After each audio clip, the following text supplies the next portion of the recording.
श्रीमद् भगवद गीता एक पवित्र ग्रंथ है। महाभारत युद्ध के दौरान भगवान श्री कृष्ण ने अर्जुन को श्रीमद् भगवद गीता का ज्ञान प्रदान किया था। इस ग्रंथ में भगवान श्री कृष्ण के एक एक शब्द मूल्यवान है। गीता के उपदेश को आप अपनी जीवन में पालन करके जीवन को शांतिपूर्ण तरीके से बिता सकते हैं और किसी भी मुश्किल से आसानी से निकल सकते हैं, जिसे पढ़ के आप अपनी जिंदगी में सकारात्मक परिवर्तन ला सकते हैं। कोई भी इंसान जन्म से नहीं बल्कि अपने कर्म से महान बनता है। अच्छी नियत से किया गया काम कभी व्यर्थ नहीं जाता और उसका फल आपको जरूर मिलता है। बुराई बड़ी हो या छोटी हमेशा विनाश का कारण बनती है, क्योंकि नाव में छेद छोटा हो या बड़ा नाव को डुबा ही देता है। जो होने वाला है वो होकर ही रहता है और जो नहीं होने वाला वह कभी नहीं होता। ऐसा निश्चय जिनकी बुद्धि में होता है उन्हें चिंता कभी नहीं सताती है। गलतियां ढूंढना गलत नहीं है, बस शुरुआत खुद से होनी चाहिए।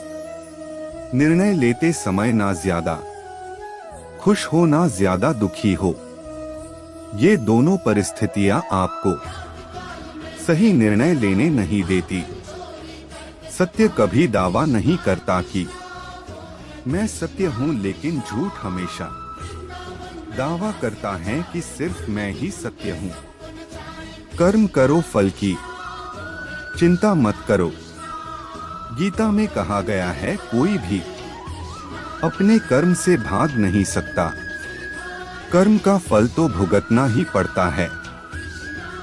अच्छे कर्म करने के बावजूद भी लोग केवल आपकी बुराइयां ही याद रखेंगे। इसलिए लोग क्या कहते हैं, इस पर ध्यान मत दो, तुम अपना कर्म करते रहो।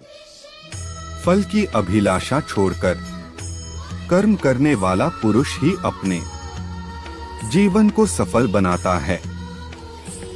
मैं किसी का भाग्य नहीं बनाता, हर कोई अपना भाग्य खुद बनाता है। आप आज जो भी कर्म कर रहे हो उसका फल आपको कल प्राप्त होगा, और आज जो आपके पास है वह आपके द्वारा पहले किए गए कर्मों का फल है। इंसान हमेशा अपने भाग्य को कोसता है, यह जानते हुए भी कि भाग्य से भी ऊंचा उसका कर्म है जो स्वयं के हाथों में है। नकारात्मक विचारों का आना तय है, परंतु यह आप पर निर्भर करता है कि आप उन्हें कितना महत्व देते हैं। जो अच्छा लगे उसे ग्रहण करो और जो बुरा लगे उसका त्याग। फिर चाहे वह विचार हो, कर्म हो या मनुष्य। मैं भूत, वर्तमान और भविष्य के सभी प्राणियों को जानता हूं, किंतु वास्तविकता में मुझे कोई नहीं जानता। आए जब भविष्य धुंधला पड़ने लग जाता है तब आपको अपने वर्तमान में ध्यान केंद्रित करने की आवश्यकता है। जो पैदा हुआ है उसकी मृत्यु भी निश्चित है। जैसे जो मृत है उनके लिए जन्म, इसलिए जिसे बदल नहीं सकते उसके लिए शोक मत करो। मनुष्य अपने विश्वास से निर्मित होता है। जैसा वो विश्वास करता है वैसा वो बन जाता है। आत्मज्ञान की तलवार से अपने हृदय से अज्ञान के संदेह को काटकर अलग कर दो। उठो, अनुशासित रहो। जिस मनुष्य के पास सब्र की ताकत है उस मनुष्य की ताकत का कोई मुकाबला नहीं कर सकता। मनुष्य को जीवन की चुनौतियों से भागना नहीं चाहिए और नहीं भाग्य और ईश्वर की इच्छा जैसे बहानों का प्रयोग करना चाहिए। शिक्षा और ज्ञान उसी को मिलता है जिसमें जिज्ञासा होती है।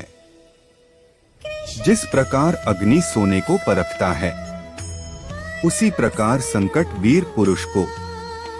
जो व्यवहार आपको दूसरों से पसंद ना हो, ऐसा व्यवहार आप दूसरों के साथ भी ना करें।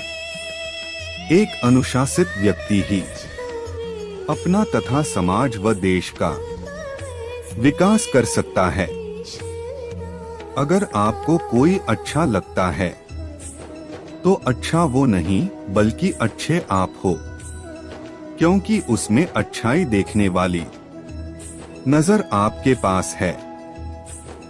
जो मुझे सर्वत्र देखता है और सब कुछ मुझ में देखता है, उसके लिए न तो मैं कभी अदृश्य होता हूँ और न वह मेरे लिए अदृश्य होता है। वक्त से पहले मिली चीजें अपना मूल्य खो देती है और वक्त के बाद मिली चीजें अपना महत्व। आत्मा न तो जन्म लेती है और न ही मरती है, आत्मा अमर है। व्यक्ति जो चाहे बन सकता है, यदि विश्वास के साथ इच्छित वस्तु पर लगातार चिंतन करे। मन की शांति से बढ़कर इस संसार में कोई भी संपत्ति नहीं है। अपने आप को ईश्वर के प्रति समर्पित कर दो। यही सबसे बड़ा सहारा है। जो कोई भी इस सहारे को पहचान गया है, वह डर, चिंता और दुखों से आजाद रहता है।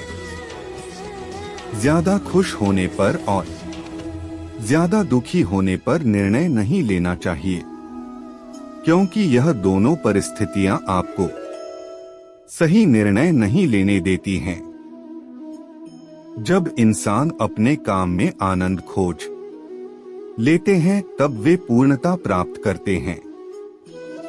निंदा से घबराकर अपने लक्ष्य को कभी न छोड़े, क्योंकि लक्ष्य मिलते ही निंदा करने वालों की राय बदल जाती है। हमेशा संदेह करने से खुद का ही नुकसान होता है। संदेह करने वाले व्यक्ति के लिए प्रसन्नता न ही इस लोक में है और न ही किसी और लोक में। जो पुरुष सुख तथा दुख में विचलित नहीं होता और इन दोनों में संभाव रहता है, वह निश्चित रूप से मुक्ति के योग्य है। जिंदगी में हम कितने सही हैं और कितने गलत हैं, यह केवल दो लोग जानते हैं। एक परमात्मा और दूसरी हमारी अंतरात्मा। जीवन में बिना किसी कर्म को किए किसी फल की आशा करना इंसान की सबसे बड़ी भूल होती है। मनुष्य अपने जीवन में जो भी कर्म रूपी बीज बोता है, भविष्य में उसी का फल उसे प्राप्त होता है। मैं श्रेष्ठ हूँ, यह आत्मविश्वास है, लेकिन सिर्फ मैं ही श्रेष्ठ हूँ, यह अहंकार है। क्रोध से उत्पन्न होता है मोह और मोह से स्मृति विभ्रम। स्मृति के भ्रमित होने पर बुद्धि का नाश होता है और बुद्धि के नाश होने से वह मनुष्य नष्ट हो जाता है। मेरा तेरा, छोटा बड़ा, अपना पराया, मन से मिटा दो, फिर सब तुम्हारा है और तुम सबके हो। जिस प्रकार सूर्य उगते ही अंधकार मिट जाता है, उसी प्रकार सही ज्ञान की प्राप्ति से अज्ञान का अंत हो जाता है। तुम इस धरती पर मेहमान हो, मालिक नहीं, इसलिए अहंकार छोड़ दो।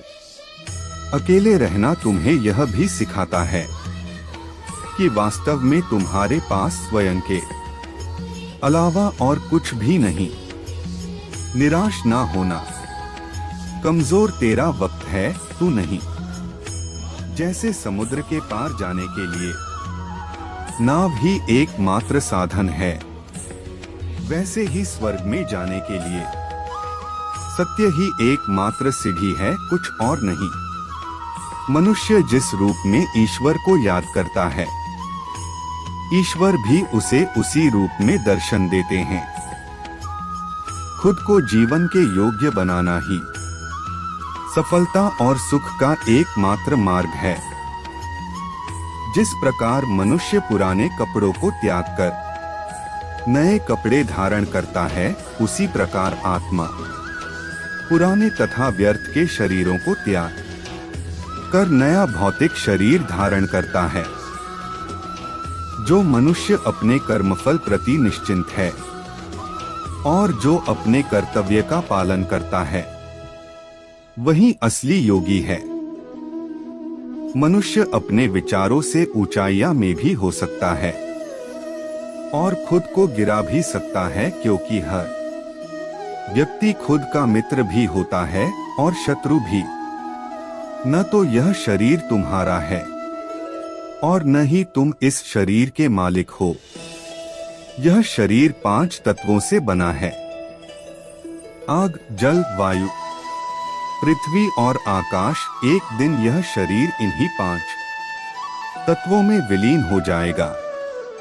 वह व्यक्ति जो अपनी मृत्यु के समय मुझे याद करते हुए अपना शरीर त्यागता है, वह मेरे धाम को प्राप्त होता है और इसमें कोई संशय नहीं है। किसी का अच्छा ना कर सको तो बुरा भी मत करना। चुप रहने से बड़ा कोई जवाब नहीं और माफ कर देने से बड़ी कोई सजा नहीं।